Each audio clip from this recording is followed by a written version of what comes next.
नहीं है। अगर थोड़ी भी शर्म है तो मैं तो इवन ये बोलना चाहूँगी कि अनुसूचित जाति से इस देश की राष्ट्रपति भी आती हैं, वो कहाँ सो रही हैं? वो किस लिए राष्ट्रपति बनी हुई हैं? वो आवाज़ उठाएं, वो बोलें, उनको तो पूरा हक है। अब प्रधानमंत्री को निकालिए उनको, और देश के प्रधानमंत्री से पूछना चाहती हूँ और राष्ट्रपति साहिबा से पूछना चाहती हूँ कि क्या हो रहा है देश में। ये पता नहीं क्या कर रहे हैं, क्या है, महिलाओं को क्या समझ रही है सरकार, मुझे तो ये समझ नहीं आ रहा है।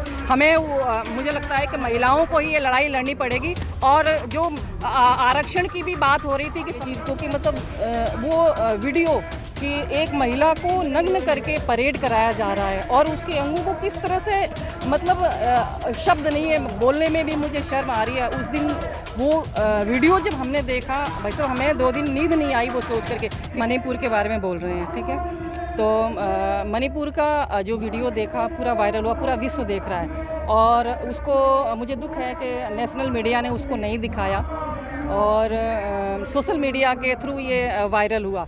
और महिलाओं की क्या, हमारे देश में, जिस देश में महिलाओं को शक्ति और देवी के रूप में देखा जाता है, तो हम बात करते हैं हिंदू राज्य की बात करते हैं, उस देश में मतलब मैंने कभी नहीं सुना ये चीज़ को कि मतलब वो वीडियो कि एक महिला को नग्न करके परेड कराया जा रहा है और उसके अंगों को किस तरह से, मतलब शब्द नहीं है, बोलने में भी मुझे शर्म आ रही है। उस दिन वो वीडियो जब हमने देखा, भाई साहब हमें 2 दिन नींद नहीं आई वो सोच करके कि क्या हमारे देश में महिलाओं की वो स्थिति है, हमारी क्या वो वैल्यू रह गई है।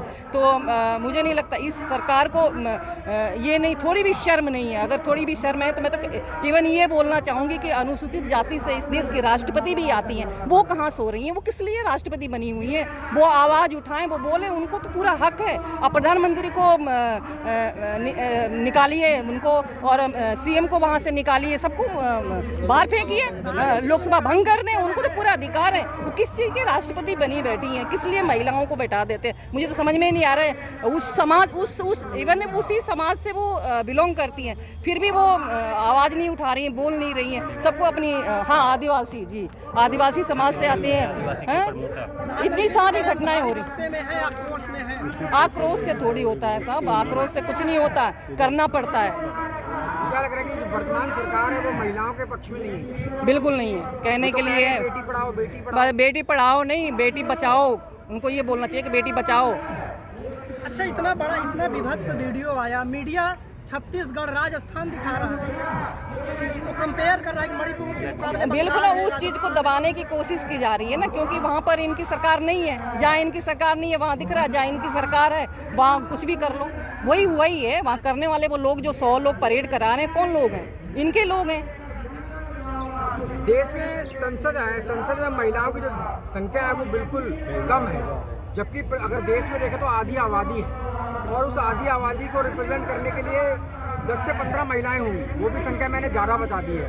तो ये महिलाओं के साथ इस तरीके का भेदभाव क्यों है? और फिर सामाजिक रूप से देखें तो मणिपुर जैसी घटना घट जाती है आप जैसे लोगों के साथ। तो महिला, जो देश की जो महिला है वो अब क्या करेगी, क्या करना चाहिए? मेरे पास अब इस चीज़ के लिए शब्द नहीं है कि देश के प्रधानमंत्री पता नहीं क्या कर रहे हैं, क्या है, महिलाओं को क्या समझ रही है सरकार, मुझे तो ये समझ नहीं आ रहा है।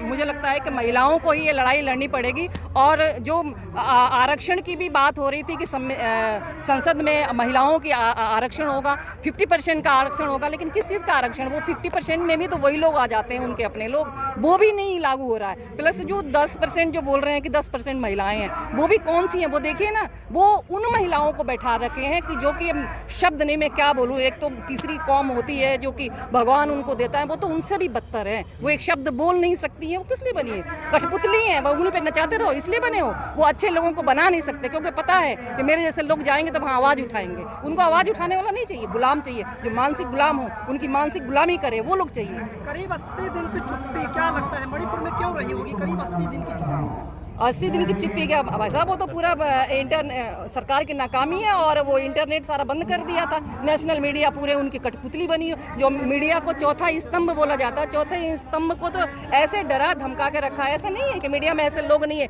जो आवाज़ नहीं उठा सकते। जो आवाज़ उठा रहे हैं उन लोगों को तो निकाल फेंकते हैं, दूसरे दिन ही निकलो, जगह नहीं है। मीडिया भी गुलाम हो चुकी है। इसलिए मुख्यमंत्री कह रहे हैं, अभी तो आपने एक वीडियो देखा है, बहुत सारे बिल्कुल मैंने भी वो वीडियो सुना कि ये ऐसे तो रोज घटनाएं होती रहती है। इसका मतलब क्या है? इसका मतलब क्या है? वहाँ के सीएम से मैं पूछना चाहूँगी, देश के प्रधानमंत्री से पूछना चाहती हूँ और राष्ट्रपति साहिबा से पूछना चाहती हूँ कि क्या हो रहा है देश में ये।